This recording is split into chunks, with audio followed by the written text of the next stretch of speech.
کھانا پینا کا نظام اللہ چلانا سے اپنی والدہ کے ذریعے اللہ نے 100 سال زندگی دے.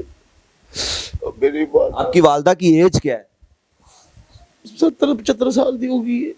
دیکھیں ناظرین، والدین وہ انمول ہیرے ہوتے ہیں کہ جو اپنی اولاد کو دکھ میں نہیں دیکھ سکتے، کہ جب کہ جو ان کی اس ٹائم ایج ہے وہ گھر بیٹھ کے کھانے کی ہے کہ وہ اپنے بیٹوں کی کمائی کھائے، آرام کرے، لیکن دیکھے ماں ہے آخر، کہ اس کو اپنے بچے کی حالت نہیں دیکھی جاتی. وہ خود جاتی ہیں جبکہ 75 ایئرز ان کی ایج ہے، اس کے باوجود لوگوں کے گھروں میں کام کر رہی ہیں. وہ بتا رہے ہیں کہ کسی سکول میں بھی کام کرتی ہیں، تو اپنا جو ہے گھر کا راشن چلانے کے لیے کہ وہ اس قدر مصیبت میں لوگ ہیں. یہ ناظرین میرا التماس ہے صاحب حیثیت لوگوں سے، حکومت سے، حکومتی نمائندوں سے، کہ جو بھی دیکھ رہا ہے کوئی ویڈیو، پلیز ان کے لیے کچھ کریں، ان کی مدد کریں، ان کا سہارا بنے. یہ بہت اللہ تعالیٰ آپ کو اجر دینے والا ہے. ٹھیک ہے، واٹس ایپ نمبر دے رہا ہوں عوام کو، اور حکومت سے مجھے اپیل ہے کہ یہ تحفے ضائع نہ کرے، یہ حکومت کے تحفے سے ضائع نہ کرے. آپ ان کا مصیبت ضائع کر رہی ہیں. میرے پاس گھر نہیں ہے، میرے پاس اچھا خوراک، بچوں کو دینے کے خوراک نہیں ہے، بچوں کو دینے کی تعلیم نہیں ہے. مریم نواز صاحب میری آپ سے اپیل ہے، خدایا اللہ کے واسطے، اگر آپ رسول کے واسطے، مریم نواز صاحب آپ کو آپ کی والدہ کا واسطہ، میرے بچے کے پاس جب اس حالت میں مایوسی میں بچوں کو بھی بلکتا ہوا دیکھتے ہیں، والدہ کا لوگوں کے گھروں میں جا کے کام کرنا اس ایج میں، کیا فیل کرتے ہیں؟ دیکھیں حقدار تو یہی ہے کہ غیر بندی کو مار دینا چاہیے. بیٹے جو تھے، بیٹے وہ ماں باپ کا سہارا ہوتے. میں سہارا نہیں بن سکا، میں بہت تکلیف میں ہوں. خدایا مجھے معاف کر دینا، میں سہارا نہیں بن سکا اپنی ماں کا. ناظرین میرے خود کے رونگٹے کھڑے ہو رہے ہیں ان کی کہانی سن کے، ان کے آنسو دیکھ کے، کہ انسان بے بسی کے اس سٹیج پہ ہے کہ جہاں پہ اس کو ہر وقت موت کی خواہش ہوتی ہے. لیکن یہ ہمارے اسلام میں یہ چیزیں نہیں سکھائی جاتی. جی میرے دیکھنے والے اور سننے والے ناظرین سے میری التماس ہے کہ ناظرین اگر ان کی، آپ یہ نہیں میں کہتا کہ کوئی آ کے ان کا علاج کروا دے، کوئی آ کے ایک دم، ہر بندے کے اپنے اپنے معاملات ہوتے ہیں. صاحب حیثیت جو لوگ ہیں وہ چاہے تو ایک بندہ بھی ان کے لیے سب کچھ کر سکتا ہے. ان کے حالات کے میں گھر کے بیرونی جو ہے منظر وہ بھی دکھاؤں گا آپ کو لائیو، آپ کو دوسری سکرین پہ چل رہے نظر آ رہے ہوں گے. ان کا نمبر نیچے چل رہا ہے، پلیز ان کی ہیلپ کریں، ان کا سہارا بنے، اور اللہ تعالیٰ آپ کو انشاءاللہ اس کا اجر دے گا. کمنٹ باکس میں اپنی رائے کا اظہار ضرور کیجیے گا. اسی کے ساتھ مجھے دیجیے اجازت. اللہ نے کے بعد.